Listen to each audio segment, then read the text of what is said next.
Y vamos a poner aquí cálculo en el estado, cálculo del estado de oxidación, cálculo del estado de oxidación de un elemento en una molécula. Entonces, lo que vamos a estar haciendo en esta parte es que vamos a estar viendo cuántos electrones se ganan, cuántos electrones se pierden de un átomo en la molécula. Tú debes de recordar que al final del día los electrones más externos, que son los electrones de valencia, son los implicados en un enlace químico. Entonces esos son los que se ganan o esos son los que se pierden. Cosa importante aquí es que si tú te vas a la tabla periódica, vas a encontrar que muchos elementos tienen varios estados de oxidación, unos positivos, unos negativos. Si son positivos es porque se pierden, si son negativos es porque se ganan. Entonces, no siempre un elemento va a trabajar con un solo estado de oxidación. Hay ocasiones, la familia B o incluso elementos de las familias A, de lo que es de las 5 en adelante, tienen varios estados de oxidación, como el oxígeno, el nitrógeno, el fósforo, el azufre. Y entonces no van a ir cambiando siempre en lo que es la molécula. Y es lo que vamos a estar calculando, pero para eso necesitamos seguir una serie de pasos. Entonces, paso número 1, recordar que el hidrógeno tiene estado de oxidación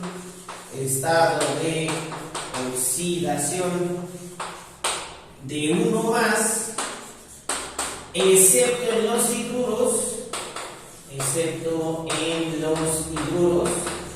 y en los hidruros su estado de oxidación es 1 menos. Entonces, el hidrógeno siempre va a tener un estado de oxidación de 1 más, excepto en los hidruros. ¿Quiénes son los hidruros? Es metal más hidrógeno, ¿sale? En esa parte el hidrógeno va a trabajar con 1 menos, solamente en los hidruros. El hidrógeno tiene un estado de oxidación de 1 más, siempre, y el oxígeno tiene un estado de oxidación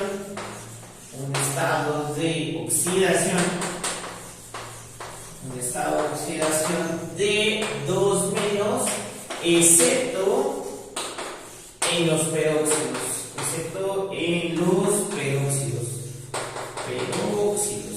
¿no? En los peróxidos, normalmente un peróxido lo expresan así, o también lo expresan de esta manera, ¿no? Cualquiera de las dos es la forma de expresar un peróxido. Entonces, normalmente el hidrógeno trabaja, o es una forma coloquial de decirlo, la forma correcta es decir que el hidrógeno tiene un estado de oxidación de 1 más, siempre, y el oxígeno tiene un estado de oxidación de 2 menos, siempre. Eso nos va a ayudar.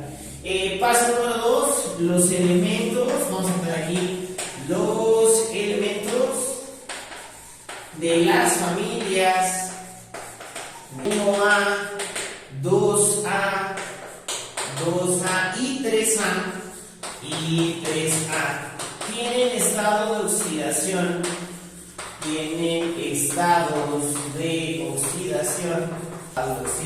de 1 más, 2 más y 3 más respectivamente, ¿vale? Entonces, en automático, cuando tú veas una molécula e identifiques un elemento de la familia 1, 2 o 3, tú vas a decir, este elemento tiene estado de oxidación 1 más, 2 más o 3 más, dependiendo de qué elemento estemos hablando, y eso nos va a ayudar para calcular el estado de oxidación de otro. Pero siempre que veas elementos de la familia 1, 2 y 3, sus estados de oxidación son 1 más, 2 más y 3 más respectivamente. Familia 1, 1 más. Familia 2, 2 más. Familia 3, 3 más. ¿Sale? Paso 1, paso 2, paso 3. La suma de los estados de oxidación,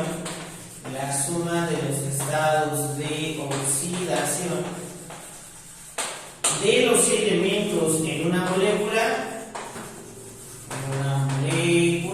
debe de ser cero. Debe ser cero. O sea, la molécula debe de ser neutra. Excepto en los iones. Excepto en los iones. En los iones ya no se cumple que sea cero, ¿sale? Aquí se va a igualar a la carga del ion del cual estemos trabajando. Pero hay que recordar que todas las moléculas pues van a ser neutras. Entonces, la suma de los estados de oxidación de los elementos en una molécula debe de ser cero, excepto en los iones, ¿sale? Y entonces ahí está nuestra serie de pasos a seguir y vamos a verlo con algunos ejemplos. Vamos a poner H3PO4 y vamos a calcular los estados de oxidación de todos los elementos presentes en esa molécula. Entonces está muy sencillo. ¿Qué vamos a hacer? Paso número 1, recordar que el hidrógeno siempre trabaja con uno más y el oxígeno trabaja con dos menos. En esta molécula tenemos 3 hidrógenos y tenemos 4 oxígenos. Entonces voy a reescribir a la molécula H3PO4 y voy a colocar sus respectivos estados de oxidación arriba. Entonces el hidrógeno siempre trabaja con uno más y el oxígeno trabaja con dos menos. ¿Cómo sé que no es un hidróxido y cómo sé que no es un peróxido? Bueno, la misma molécula me está diciendo que se llama ácido fosfórico. Hay que recordar que los hidruros son aquellos que tienen metal hidrógeno. En este caso no tenemos un metal, ¿no? Tenemos puro no metal. Vamos a paso número 2. Una vez que coloqué los estados de oxidación, el del fósforo no lo conocemos, entonces vamos a llamarlo X. Ese no lo conocemos, el del fósforo es el único que no conocemos. Tú me puedes decir, pero lo puedo ver en la familia, puedo ubicarlo en la tabla periódica y decir a qué familia corresponde. Sí, pero hay que recordar que no siempre están trabajando con ese estado de oxidación que me dice en la familia, porque un elemento puede tener más de un estado de oxidación. Entonces el del fósforo no lo conocemos, no está en las reglitas que acabo de poner aquí. Entonces vamos a llamarlo X. Paso número 1, entonces ya coloqué los estados de oxidación. Paso número 2, ¿qué es lo que vamos a hacer? Voy a multiplicar los subíndices por los exponentes y eso es lo que vamos a hacer. Entonces sería 3 por 1 más, sería 3 positivo. 1 por X positivo me daría más X. Y 4 por menos 2 me quedaría menos 8. Entonces multipliqué los subíndices por los exponentes para obtener una expresión algebraica. Ahí está. Y entonces no tenemos elementos de la familia 1, 2 o 3, entonces la regla 2 no la vamos a ocupar, pero la que sí vamos a ocupar es la regla número 3. La suma de los estados de oxidación de los elementos en una molécula debe de ser 0. Y como esto no es un ion, ¿cómo sé que no es un ion? Porque no tiene una carga, no me dice aquí que tiene una carga, la molécula es neutra, entonces la suma de lo que yo acabo de obtener debe de ser 0. Entonces, recapitulando, coloqué los estados de oxidación que sí conozco, que es el del hidrógeno y el del oxígeno. El del fósforo no lo conozco, por eso le puse X. Paso número 2, multipliqué los subíndices por los exponentes. Y paso número 3, la suma de todos ellos me debe de dar 0. Y entonces vamos a hacer reducción en términos semejantes. 3 positivo con 8 negativo, me quedarían 5 negativos más X es igual a 0. Y hay que despejar el valor de X. Entonces este que está restando va a pasar sumando, siendo X igual a 5 más. Este es el estado de oxidación del fósforo en esta molécula. Entonces el hidrógeno trabaja con 1 más, el oxígeno trabaja con 2 menos, como ya lo sabemos, y el fósforo en esta molécula va a trabajar con un estado de oxidación de 5 más. Vamos a ver otro ejemplo. Vamos a poner acá nitrato de magnesio. Vamos a poner Mg, NO3 y vamos a poner aquí 2. ¿Sale? Entonces, cuando tenemos ya subíndices y tenemos paréntesis, hay que recordar que al igual que en el cálculo de la masa molar, ese 2 que está fuera del paréntesis va a entrar a multiplicar a todo lo que tenemos dentro de él. Entonces, paso número 1, voy a volver a escribir la molécula. Vamos a volver a escribir la molécula y vamos a poner los estados de oxidación que sí conocemos. El magnesio está en la familia 2, ¿Cómo lo sé? Ya nos conocemos un poquito a la tabla periódica. Entonces el magnesio está en la familia 2. Entonces, como está en la familia 2, la regla, ahora sí voy a ocupar la regla número 2. Los elementos de la familia 1, 2 y 3 tienen estados de oxidación 1 más, 2 más y 3 más, respectivamente. Entonces, en este caso, el magnesio está en la familia 2, su estado de oxidación es 2 más. El del oxígeno ya lo conocemos, sabemos que es 2 menos.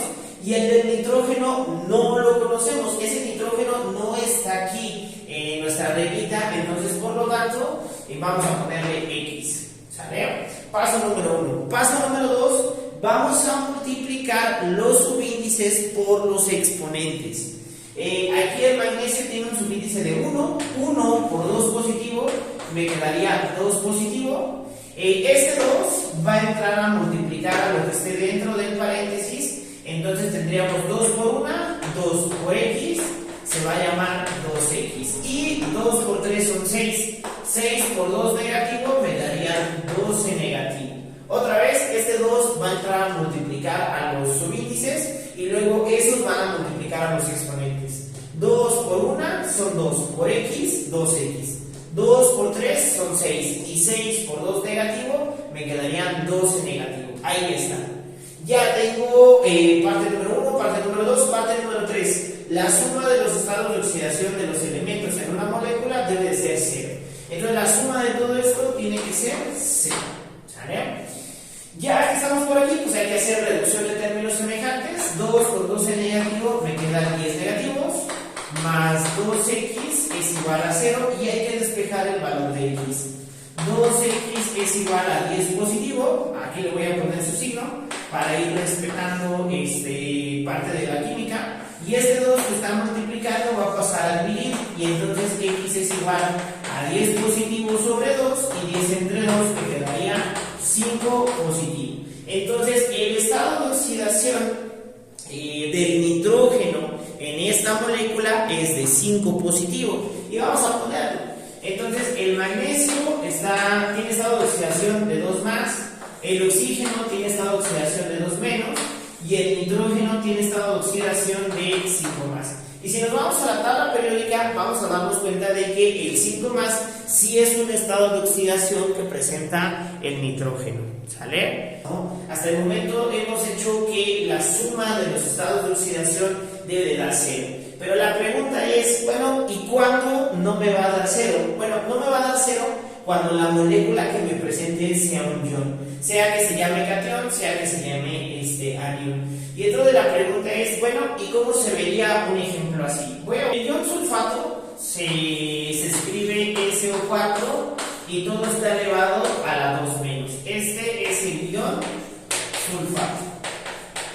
Y entonces la pregunta es, bueno, ¿y cómo calculamos los estados de oxidación en ese ion? Pues muy sencillo, seguimos las reglas. El oxígeno va a trabajar con 2 menos, entonces voy a volver a escribir a la molécula. Y entonces el oxígeno trabaja con 2 menos y el que no conocemos es el del azufre. Entonces le vamos a llamar X. En este caso vamos a seguir multiplicando índices por exponentes, subíndices por exponentes.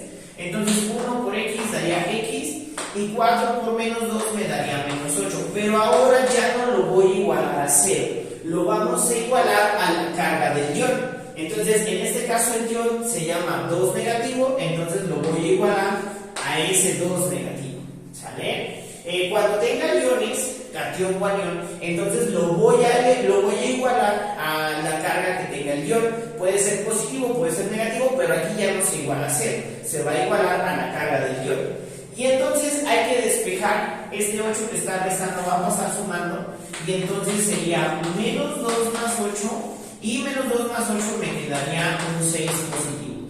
Entonces el oxígeno está trabajando, una forma incorrecta de decirlo, pero el estado de oxidación del oxígeno es de 2 menos, y el azufre tiene un estado de oxidación de 6 más, ¿no? Es costumbre decir que está trabajando.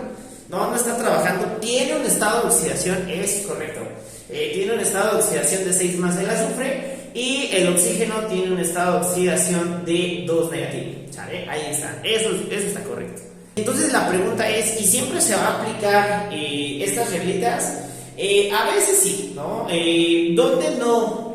Van a haber excepciones, más que nada con compuestos ubicados en la familia B, que son metales de transición. Entonces vamos a ver un ejemplo aquí. Cuando ya no podamos ocupar las reglas, lo que vamos a hacer es ocupar la nomenclatura. También esa es una parte importante de la nomenclatura, ¿sale? El bromuro férrico, si te das cuenta, aquí esta molécula no presenta oxígenos, no presenta hidrógenos, no presenta elementos de la familia 1, 2 y 3A. Entonces no podríamos calcular o no podríamos establecer una ecuación en la cual podamos calcular los estados de oxidación. Entonces, ¿qué es lo que tenemos que hacer? En este caso donde la molécula ya no se puede presentar una serie de pasos, una mecánica fácil, entonces tendremos que recurrir a la nomenclatura. Hay que recordar que esta molécula se llama bromuro férrico. El bromuro férrico sería el nombre que propone la IUPAC. También podríamos llamarlo bromuro de hierro 3, que sería el nombre propuesto por la STOCK. Y entonces hay que recordar que se compone de dos partes, un catión y un anión. Entonces, bromuro, si nosotros nos vamos a la tabla de aniones y cationes, que esa lo vimos en la parte de nomenclatura, que es importantísimo. Entonces, bromuro vamos a encontrar que sería Br1-. Ese sería el bromuro. Y cuando hablamos de férrico es porque estamos hablando del estado de oxidación más grande del hierro. Hay que recordar que el hierro tiene dos estados de oxidación, el 2+ y el 3+. Entonces, cuando hablamos del férrico, estamos hablando del más grande, y entonces sería hierro 3+. Si lo vemos por la nomenclatura STOCK, es un poquito más sencillo. Bromuro de hierro 3, la misma nomenclatura me dice qué hierro estoy trabajando. Y entonces, cuando no podamos plantear una ecuación en la cual podamos calcular los estados de oxidación, bueno, vamos a tener que recurrir a la nomenclatura y disociar la molécula. Recordar que para que se forme, se cruzan los estados de oxidación para que se lleve a cabo el enlace, y entonces aquí tendríamos que hacer el proceso contrario, ¿sale? Tendríamos que romper la molécula. Otro caso muy parecido sucede con el nitrato de plata. Tenemos AgNO3, ¿no? Ahí está.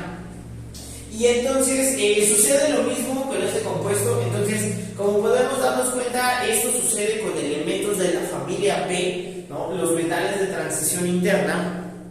Y entonces, ¿qué va a pasar aquí? Hay que recordar, misma historia, vamos a recurrir a la nomenclatura. Este se llama nitrato de plata. Y entonces, si nosotros recordamos un poquito la tabla de iones y cationes, vamos a ver que se forma de dos partes, la parte del ion nitrato y la parte de la plata. Entonces, la plata en nuestra tabla de iones y cationes sería 1+, entonces ya conocemos el estado de oxidación de la plata, y en el caso del nitrato sabemos que es 1-.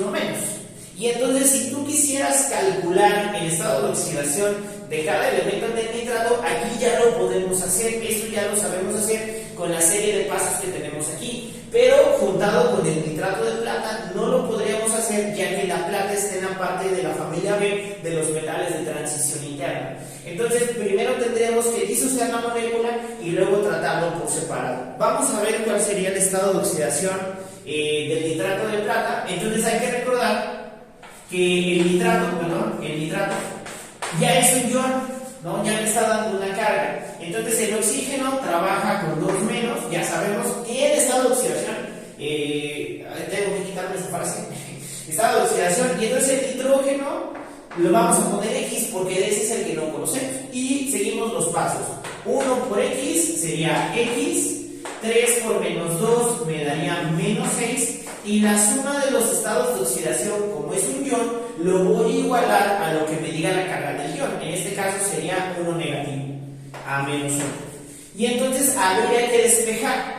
Este que está restando va a pasar sumando, y entonces igual a menos 1 más 6 y menos 1 más 6 me quedaría 5 positivo. Entonces ya conocemos el de cada uno. El de la plata, por la nomenclatura, sé que es 1 más. En el caso del nitrato, el oxígeno trabaja tiene estado de oxidación 2 menos. Y entonces el nitrógeno tiene estado de oxidación de 5 más, el cual ya pudimos calcular con la serie de pasos que tenemos aquí. Entonces va a haber ocasiones en las que vamos a necesitar de la nomenclatura y más que nada en el caso de compuestos que tengan elementos de transición interna o elementos en la familia B. ¿Sale?